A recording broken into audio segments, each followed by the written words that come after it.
Isang pinagpalang hapon po sa bawat isa. So ngayong hapon po, tayo po ulit ay nandito sa ating online Bible study. Before po natin ituloy yung topic po natin ngayong hapon, tayo po munang manalangin.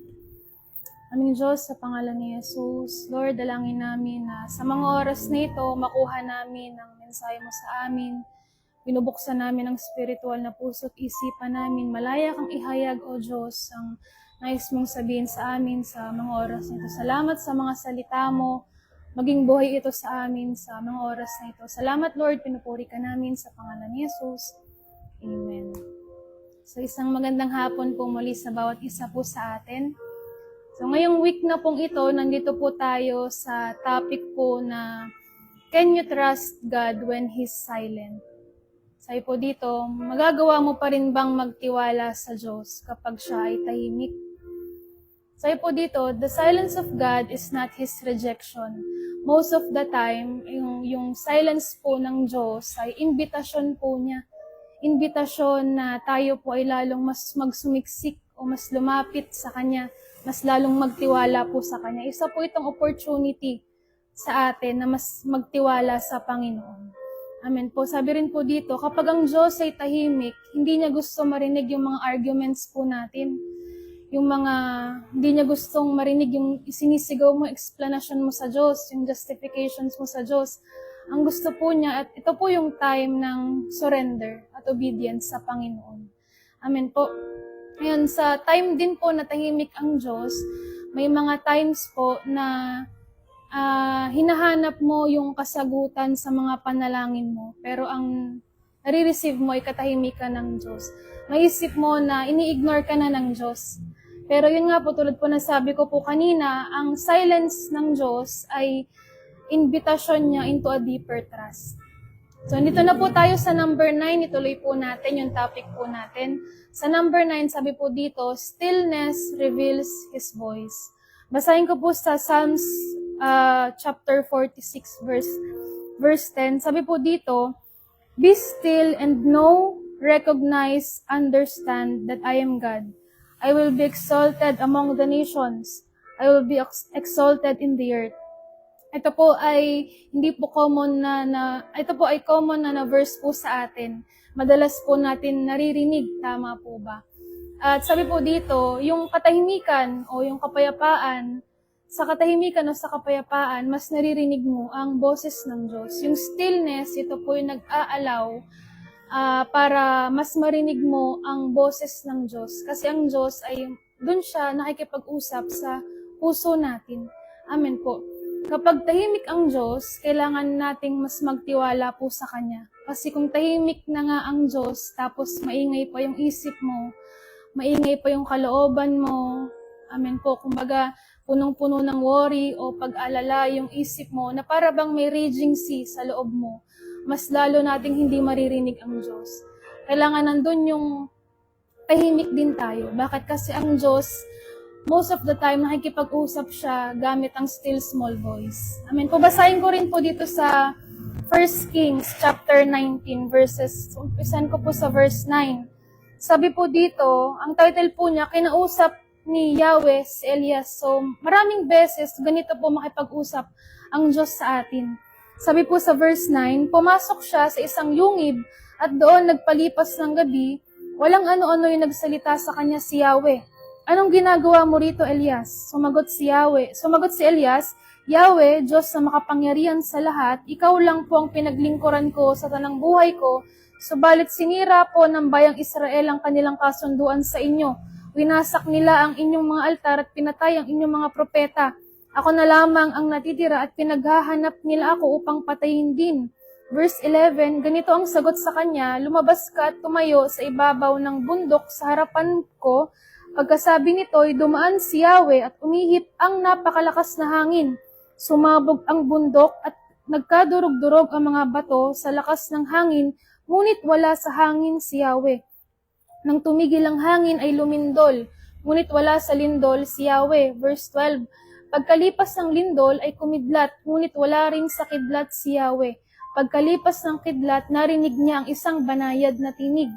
Lumabas si Elias, sinakpan ng balabal ang kanyang muka at naghintay sa bunganga ng kuweba, narinig niya ang isang tinig na nagsabi, Elias, anong ginagawa mo rito? Sa ibang version po kasi ang sabi dito, si Yahweh ay wala doon sa lindol. Wala siya doon sa kidlat. Nasaan siya? Sabi po sa ibang version, nandun siya sa gentle blow. Narinig ni Elias, mas narinig ni Elias si Yahweh doon sa gentle blow. So, ibig sabihin, nandun siya sa still small voice. Sa ibang version din po ang sabi doon, still small voice. So, kadalasan, kapag makikipag-usap sa atin ng Diyos, nandun po siya sa still small voice. Kaya kailangan yung kalooban natin, tahimik na nga ang Diyos, kailangan maging tahimik, still din tayo. Para in order na mas marinig po natin ng malinaw ang sinasabi ng Diyos. Amen po.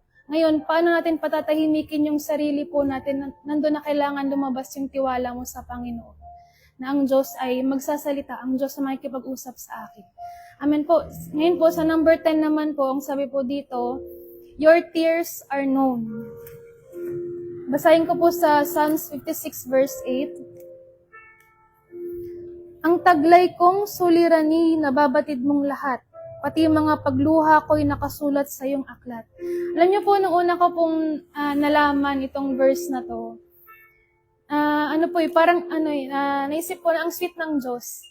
Bakit? Kasi, ultimo, yung bawat patak ng luha ko pala, ng luha po natin, ay recorded ng Diyos. Ibig sabihin, nalalaman po niya.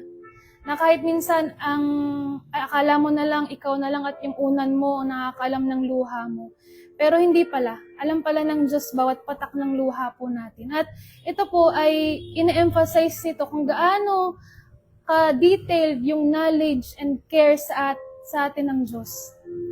Sa lahat ng sufferings po natin, na kahit na akala mo ikaw lang mag-isa, pero nalalaman pala ng Diyos. Tulad po ng shinare po sa atin na yung sa story po ni Hagar, amen po. Doon po sa story po niya lumabas yung si Yahweh ay siya yung the God who sees. Na sa lahat ng sufferings po pala natin, sa lahat ng pains po natin, ang Diyos ay nakikita po tayo. Amen po. Sabi po dito, He does not only observes our distress, but also records our pain and tears, assuring us that He is aware of our struggles. Nire-record ito ng Diyos, alam ito ng Diyos, yung tears natin. Sa ibang version sabi dito yung wandering, sa iba naman version po yung kalungkutan natin. Kahit yung kalungkutan natin, yung mga luha natin, alam ng Diyos. Ganun ka-detailed ang Diyos po natin, ganun po siya, ka-care po sa atin, na ina-aware niya po tayo, ina-assure niya po tayo, na aware siya sa mga struggles po natin. Ito pong verse na binasa ko po sa inyo, si Haring David po yung nagsulat po nito. Ito po yung time na nasa matinding distress si Haring David. Nandun siya sa struggle po siya. Bakit? Kasi hinahabol po siya ni Saul. At nandun yung takot, nandun yung worry. To the point na napunta po siya sa isang kuweba na siya lang mag-isa. Pero sa kabila ng andun yung worry, andun yung takot, nakuha pa rin ni Haring David na mas magtiwala sa Diyos. Nakuha niya pa pong isulat itong verse na to, na nalalaman mo bawat patak ng luha ko. Amen po, kasi aware siya. Alam ni David na ang Diyos ay nakikita yung sufferings po niya. At sa atin din po, katulad po nung sa kwento ni Haring David, may mga times sinahabol tayo ng mga problema po natin. Amen po. Napupuno tayo ng mga distress. Amen po, stress ng buhay. Pero ito po ang paalala po sa atin ng salita ng Diyos. Aware siya. Alam niya, nakikita po niya yung pinagdadaanan po natin. Ngayon, yung katahimikan ng Diyos sa mga times na ganito doesn't mean na walang pakialam ang Diyos. Ito na po yung ebidensya po natin, yung katunayan po natin na recorded lahat sa Diyos. Ibig sabihin, aware siya. Ang kailangan lang po natin ay magtiwala sa Kanya. And nandito naman po sa number 11, sabi po dito, hope anchors the soul. Sa Hebrews 6 po, basahin ko sa sa verse 19. Yan, basahin ko po sa verse 19, sabi po dito, ang pag-asang ito ang siyang matibay at matatag na angkla ng ating buhay, at ito'y umaabot hanggang sa kabila ng tabing ng templo, hanggang sa dakong kabanal-banalan. Sa number 11 po, sabi dito, hope anchors the soul. Yung hope po natin ay inihalintulad sa isang anchor or angkla. Ano po ba yung nagagawa? Ano po ba yung purpose ng anchor? Sabi po dito, yung anchor daw po ay ginagamit to secure the ship or boat so it won't go anywhere. So, yung hope po natin ay angkla po pala natin. Na kapag tahimik ang Diyos, kailangan natin ibaba yung anchor natin, which is yung hope. Kailangan mong magtiwala sa Diyos na kahit nandoon yung katahimikan niya, it doesn't mean na wala siya. It doesn't mean na wala yung presensya niya. And it doesn't mean na hindi siya kumikilos. Amen po. Ang kailangan mo lang ay magtiwala po sa Panginoon. Kailangan lang natin magtiwala sa Panginoon. Katulad po sa buhay po ni Joseph the Dreamer, amen po, na share na rin po sa atin ng mga pastor po natin sa mga nagdaang araw. Sa buhay po ni Joseph the Dreamer, for several years, amen po, nandun na iba't ibang struggles yung kinaharap niya. Nakulong siya, napagbintangan siya, pinagbenta siya ng mga kapatid niya. Kumbaga, iba't ibang uri ng struggles yung naranasan po niya, and yet, alam niyo po, nandun yung tiwala niya sa Diyos. Kasi sa kahuli-hulian ng story po niya, na-preserve yung lahi niya. Ibig sabihin, hindi po namatay sa gutom. Na nagtiwala si Joseph na yung nangyari na yon sa buhay niya ay part ng bigger plan sa kanya ng Diyos. What if hindi nagtiwala si Jose sa Panginoon? Siguro hindi na-preserve yung lahi po niya. Amen po. Yun po yung nagagawa ng pag-asa or tiwala, trust or hope natin sa Panginoon. Amen po. So, last na lang po na po sa number 12. Sabi po dito, He's closer than you feel. Most of the time po, kapag, halimbawa, prayer po, no, nagpe-pray po tayo sa bahay man o sa church po natin. Ang akala natin, ang basihan nandyan ang presensya ng Diyos, ay nararamdaman mo na naiiyak ka. Amen po. Pero hindi po yan ang pinakabasihan para malaman natin na sinasamahan tayo ng Panginoon. Amen po. Sabi po sa Psalms 34,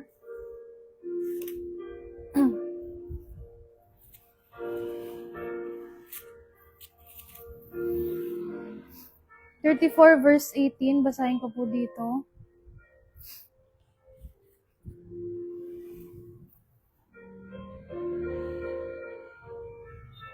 Tinutulungan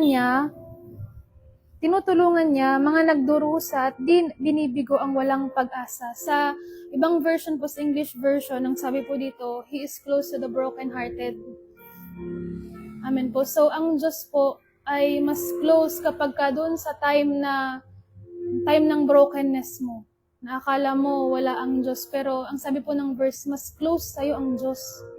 Amen po. Most of the time, kapag lalapit po tayo sa Diyos, bihira lang yung maririnig mo yung audible voice. Tama po ba? May mga, may iba po sa atin, sa buong Christian life ay hindi pa narinig ang audible voice ng Diyos. Amen po. Pero madalas, amen po, comfort or yung presence niya yung mararamdaman mo. At sapat na yon para malaman mong tahimik man ang Diyos, pero malapit pa rin siya sa'yo. Malapit lang siya sa'yo. Amen po. Even sa brokenness mo, sa sorrow mo, sabi nga nung verse, mas malapit sa'yo ang Diyos. Hindi mo man nararamdaman physically, pero ang sabi ng verse, magtiwala po tayo sa sinabi ng Diyos. Amen po. Mas malapit siya sa atin sa time ng brokenness po natin. Amen po. Ngayon, ito pong apat na pong ito, ilan lamang po sa pinag-aaralan po natin. Marami pa po ito. Intayin po natin, subaybayan po natin yung mga ilan pa pong i-share po sa atin ng mga kapastoran po natin. Sabi po dito, magagawa mo pa rin bang magtiwala sa Diyos sa time na siya ay tahimik? At sa season na tahimik ang Diyos, alam niyo po, ito po yung time na huwag natin iiwan ang Diyos. Amen po. Huwag tayong mangiiwan. Sa time na tahimik ang Diyos, ito po yung time to seek. Ibig sabihin, hanapin mo siya, mas saliksikin mo siya, mas magsumiksik ka sa Panginoon. Yung season na tahimik ang Diyos, ito po yung time to trust. Na magtiwala ka na di mo man nakikita, di mo man nararamdaman, di mo man alam, amen po. Pero magtiwala ka na ang Diyos ay kumikilos. Ang Diyos ay nandyan. Amen po. So, yun lamang po sa hapon na pong ito, nawa po ay may natutunan po tayo, may nakuha po tayo. Amen po. So, i-close po natin sa isang panalangin. Pray po tayo. Aming Diyos, sa pangalan ni Jesus. Panginoon, salamat o Diyos sa mga tinuturo mo sa amin sa araw na ito. Maging Lord sa buong linggo na ito, na mas magtiwala pa kami sa iyo, even sa time ng katahimikan, ng silence mo, Panginoon. Ito yung time na mas matuto kami, mas turuan mo kami na mas magsumiksik sa iyo, mas hanapin ka, Panginoon, at mas magtiwala sa iyo, O Diyos. Salamat, Panginoon, sa mga itinuturo mo sa amin, sa araw-araw, Panginoon, ng Bible study namin. Purihin ka, Panginoon, sa buhay ng bawat isa, sa pangalan ni Jesus. Amen. So magandang hapon po sa bawat isa. Thank you po and God bless.